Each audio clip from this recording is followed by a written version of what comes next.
RMC 01 TV, François Sorel, De quoi je me mail. Le retour de quoi je me mail, le dimanche matin à la radio sur RMC, vous le savez, 01nettv.com, en vidéo, sur la chaîne YouTube 01 TV et puis sur les box aussi.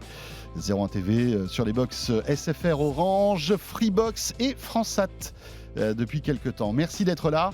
On va évoquer maintenant peut-être le futur de notre télévision. Vous savez que la télé aujourd'hui, pour la recevoir, on a trois moyens. Il y a la TNT, il y a l'IPTV, ce qu'on appelle en fait les box, et puis aussi tout ce qui est OTT, c'est-à-dire par exemple l'Apple TV ou si vous avez une télé Android, ce genre de choses. Molotov par exemple. Tout ça est en train de se bouleverser, de changer. On est en train de peut-être rebattre les cartes de la manière de regarder la télévision et on va en parler avec mon invité. C'est Amélie Charnet qui est là. Bonjour Amélie. Bonjour. Journaliste à 01net.com. Amélie qui est spécialiste entre autres des télécoms chez nous à la rédaction de 01net.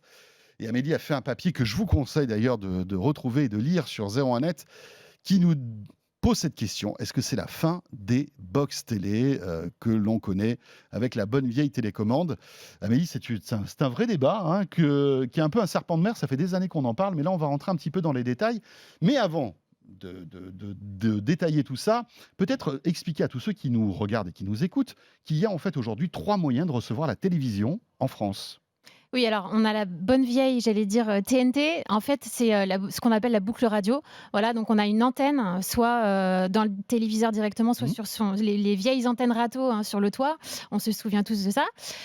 Donc on capte, c'est le moyen avec lequel les gens captent le plus la télévision en France. Qui assure la meilleure couverture, mais on peut aussi avoir... Qui est gratuite, qui est totalement gratuite. Totalement gratuit. Il suffit d'avoir une télé et une antenne, Exactement. et vous avez une trentaine de chaînes gratuites via la TNT. Ça reste limité à quelques chaînes.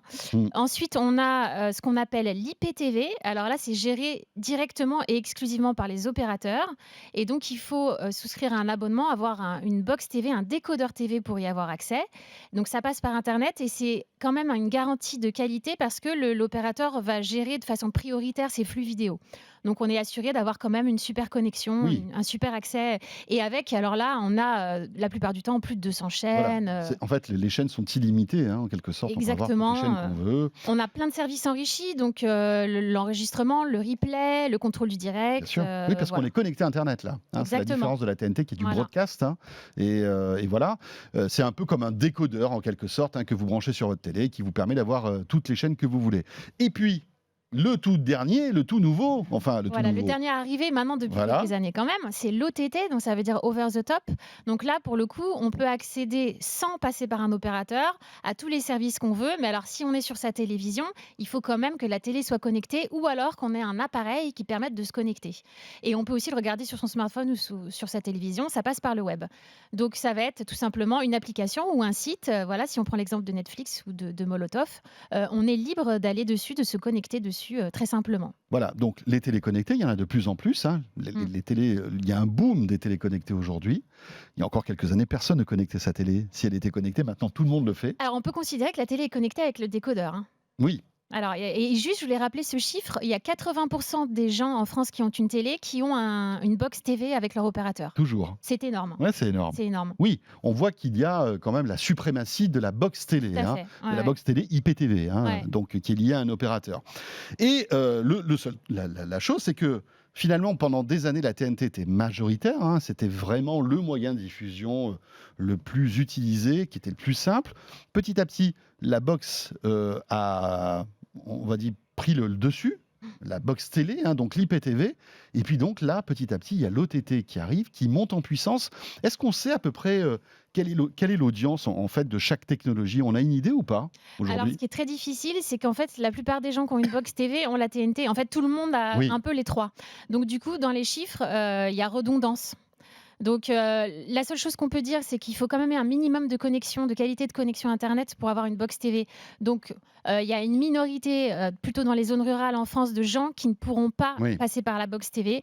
Donc, eux, ils sont obligés soit de passer par le satellite, soit par la TNT. Mais on va dire que globalement, 80% des foyers utilisent leur décodeur TV.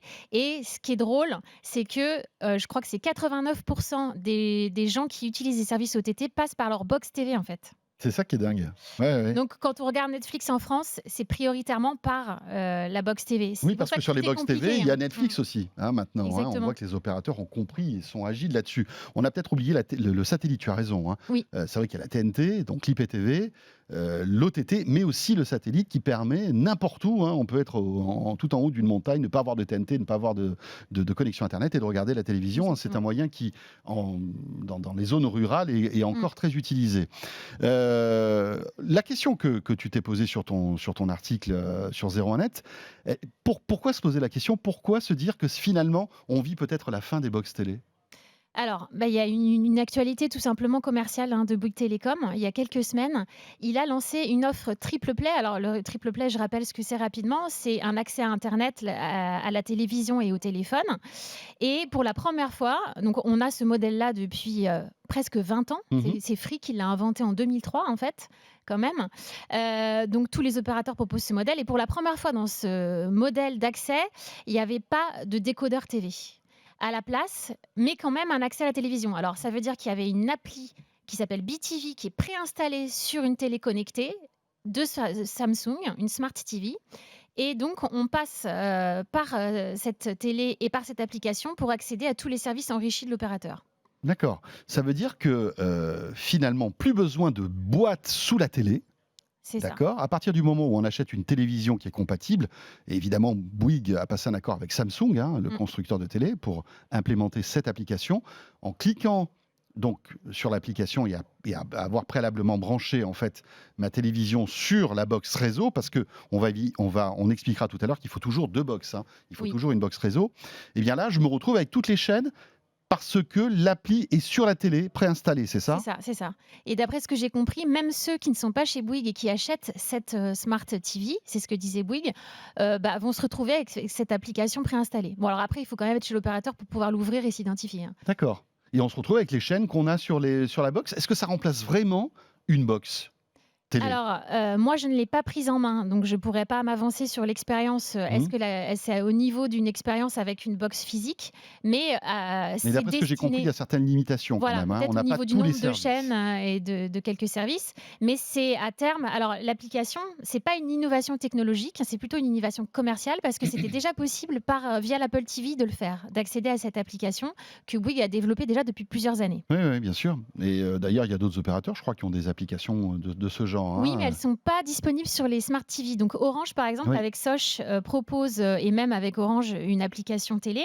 On peut, quand on est en vacances, se connecter au service télé d'Orange sur son smartphone, mais pas sur une télé connectée. Et SFR fait la même chose. Oui, avec SFR Play, justement, si vous avez une télé Android, vous pouvez installer l'application SFR Play. Vous vous loguez avec votre login et votre mot de passe et vous vous retrouvez avec toutes les chaînes que vous avez. Et, et on peut enregistrer à distance aussi. Voilà, les chaînes en direct, mais aussi le replay, etc. Et tous nos abonnements, ça c'est plutôt sympa. Donc on voit que malgré tout, les opérateurs arrivent sur l'OTT, mais malgré tout, veulent garder leur box, sauf Bouygues, hein, qui là, c'est une rupture en fait. C'est-à-dire que, est-ce que ça veut dire que Bouygues, dans quelques années, va peut-être s'affranchir totalement de box télé? Alors, je leur ai posé la question. Ils disent non, pas du tout. Pour le moment, on veut proposer les deux et on continuera à proposer les deux parce qu'on sait très bien que pour l'instant, ça ne touche pas une majeure partie du public. Les gens veulent continuer à vouloir une box TV. On l'a dit tout à l'heure, 80% des gens qui ont une télé utilisent le décodeur de leur opérateur. Donc, symboliquement, c'est un geste fort. D'ici à ce que les box disparaissent, je pense qu'il va se passer de longues années. Et d'autant plus qu'il y a quand même encore des avantages à avoir cette box. Par exemple, si on prend la facture, c'est quand même hyper pratique et rassurant parce que l'opérateur fait un peu figure de tiers de confiance de souscrire à une chaîne payante ou à Netflix via son opérateur. Plutôt que de multiplier tous les abonnements, vous avez tout qui est centralisé sur cette facture. Et ensuite, c'est dans les habitudes. Ça, finalement, c'est peut-être intéressant pour l'opérateur, mais pour l'utilisateur, souscrire un abonnement sur Netflix, tu vas sur le site, aujourd'hui ça va très vite. Oui, mais il gagne en lisibilité, il voit très clairement... Bon, pour quelqu'un qui ne serait pas geek, on va dire, qui n'a pas envie de se prendre la tête et qui a encore une fois confiance en son opérateur, il a tout de réuni sur une seule facture et puis il a peut-être encore envie de faire encore une fois le contrôle du direct ou d'enregistrer parce que par exemple Molotov c'est payant d'enregistrer un programme. Donc on n'a pas tout à fait l'équivalent de ces services enrichis des opérateurs aujourd'hui en service OTT. Un mot sur Molotov, justement, qui a mis un pied dans la mare quand même, hein, avec ce service qui est sorti il y a 4-5 ans, qui permet en fait, là vraiment, si on a une télé connectée, de se substituer à une box. Hein. Moi, je connais plein de gens qui ont débranché leur box parce qu'ils ont installé Molotov et qui se sont retrouvés avec les basiques, hein, les chaînes de la TNT qui passent directement en OTT. Ouais, moi, je m'en sers comme box de second écran, en fait. Hein. Mais voilà, Sur c'est mon ça. ordinateur Bien sûr. dans ma chambre, en fait, j'ai juste Molotov quand je veux regarder un programme audiovisuel. Hein. Est-ce que ça serait pas un peu Molotov qui aurait peut-être aussi voilà, initié ce type de nouveaux usages? C'est possible. Après, c'est un ensemble de choses. Hein. On l'a dit encore une fois, il y a plein de services de SVOD qui sont arrivés, le dernier étant Disney+. Donc les gens ont pris l'habitude de consommer de façon délinéarisée, c'est-à-dire quand ils veulent, ce qu'ils veulent, où ils veulent. Et du coup, on n'a plus alors, c'est pas tout à fait vrai. En audience, le live des télés reste très fort, mais de plus en plus, les gens consomment des contenus qu'on appelle replay sur tout support et à tout moment. Donc, c'est vrai qu'au niveau des habitudes, ça a complètement bouleversé les habitudes des gens. Malgré tout, je vais quand même rappeler quelques grands chiffres des opérateurs. Ils disent, en fait, ces habitudes-là, elles sont très liées à des moments de vie. Par exemple, on a remarqué que les célibataires et les jeunes n'ont pas de télé, n'ont pas de box TV. Donc, ils vont regarder essentiellement sur leur smartphone ou leurs ordinateurs. S'ils se marient, s'ils se mettent en couple, s'ils ont des enfants, Ils achètent une télé. la première chose qu'ils font, alors, ils achètent une télé et ils prennent le décodeur TV avec. Ah ouais, tiens, c'est rigolo ça. Donc, Donc c'est vraiment un produit familial, on va dire. ouais, la télé Tiens. et le décodeur TV, déjà, ne sont pas forcément séparés, mais plutôt, ils sont consommés ensemble et restent au cœur de la cellule familiale. Tiens. Donc, est-ce que dans 10 ans, ça aura changé? C'est probable, parce que ces gens qui ont été célibataires et jeunes, qui se sont passés de télé, vont peut-être quand même finir par garder ces habitudes-là, même ils ont des familles. Pour le moment, on est sur ces moments de vie-là. Ouais. Ça reste niche. Et puis il y a aussi un autre problème, c'est peut-être aussi le désamour de la télé, on va dire, linéarisée traditionnelle. C'est-à-dire qu'il y a plein de gens qui n'attendent plus 20 heures pour regarder les infos. Il y a plein de gens qui n'attendent plus 21 heures pour regarder leurs films. Aujourd'hui, grâce au replay, et puis surtout grâce à Netflix, à Amazon Prime Video, il y a tellement de choix en fait de programmes qu'on peut regarder quand on veut, que c'est aussi peut-être un désaveu de la manière dont on regardait la télé et dont on regarde la télé aujourd'hui. Oui, alors il reste quand même quelques grands, les retransmissions de football, les Coupes du Oui, Monde. bien sûr. Ça reste des événements qu'on ne pourra Oui, il y a vivre des qu'en événements direct. fédérateurs, The Voice Voilà. par exemple, enfin des trucs Et comme ça. les gens ne pourront retrouver cette force-là d'expérience qu'avec le direct. Mais effectivement, c'est de plus en plus réduit. Et alors, on pourrait ajouter aussi que c'est un peu de la faute des opérateurs, s'il y a un désamour en quelque sorte pour les box TV, parce qu'ils n'innovent plus. En fait, à part Free, qui a essayé, qui a tenté quelque chose de très osé et un peu cher avec sa Freebox Delta, avec une enceinte de Vialet. 10 gigas sur voilà. le réseau, mais on va parler des box réseau tout à l'heure. Mais malgré tout, aujourd'hui, les opérateurs, ils font quoi? Ils achètent une box toute faite et ils mettent leur nom dessus. Il faut être très clair, en fait. Ils ont clé en main des box. Ils se prennent même plus trop la tête parfois à avoir leur propre système d'exploitation. Donc Bouygues Télécom et Free ont été les premiers à sortir des box Android TV. Donc aujourd'hui, c'est coûteux, pénible à entretenir. Ça dure des années, une box en fait. Il faut la réceptionner, la renvoyer, la réparer. Ensuite, il faut la recycler. Il y a des contraintes environnementales qui sont quand même importantes aujourd'hui. C'est beaucoup d'ennuis en fait. C'est beaucoup d'argent aussi. C'est beaucoup d'argent, beaucoup de soucis. Parce qu'un opérateur qui a des millions et des millions d'abonnés est obligé de commander des centaines de milliers de box. Donc une box, ça coûte quoi? 100, 200, 300 euros? C'est beaucoup d'argent. Donc, avec très peu de chances d'arriver à se démarquer des autres. Bien sûr. Parce qu'aujourd'hui, on va dire les standards de la box TV, c'est quoi? Elle est 4K.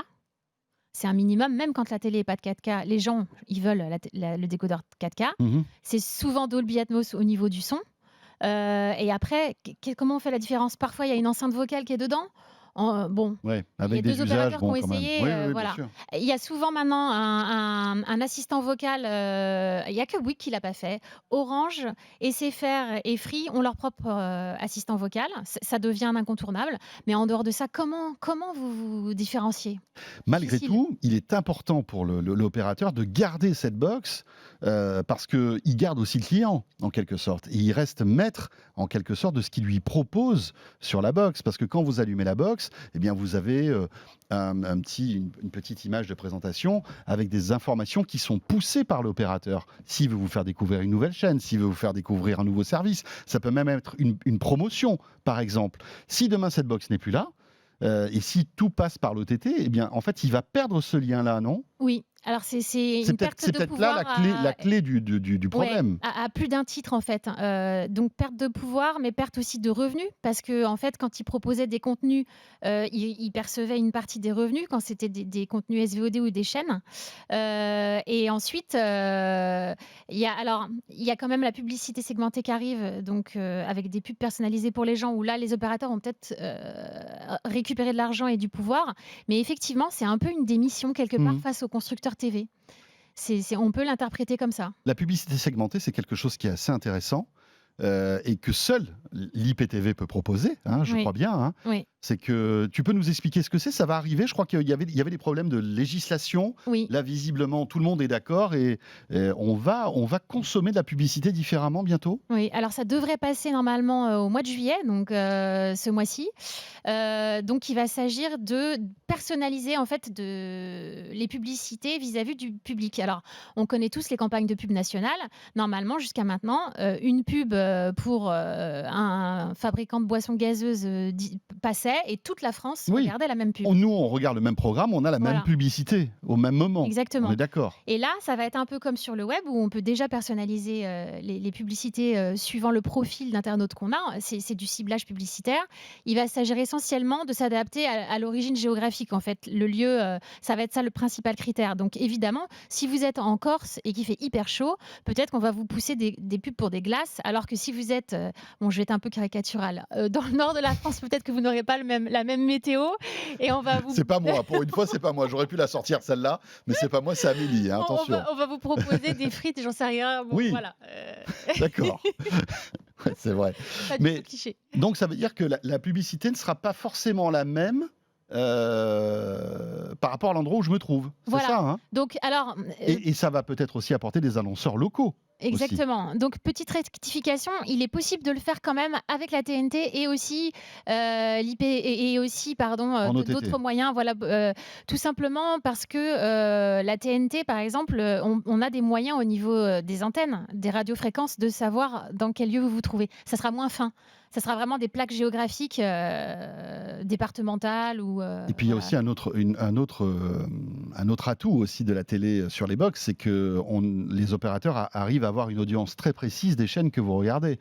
Alors que via la TNT, vous savez, c'est Médiamétrie qui fait ça, avec un boîtier qui est sur un panel représentatif de téléspectateurs, qui espionne un petit peu les usages de 1000 ou 10 000 personnes.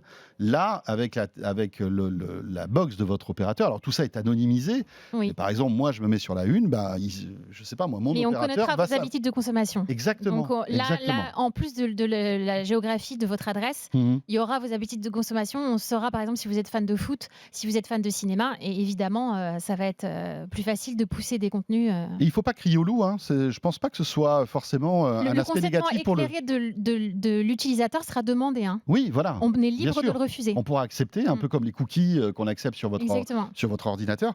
Mais je pense que c'est pas forcément négatif.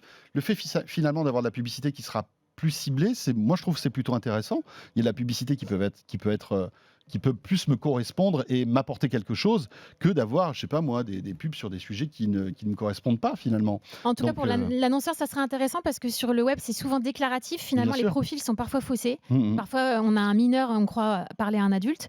Là, ça sera beaucoup plus fiable.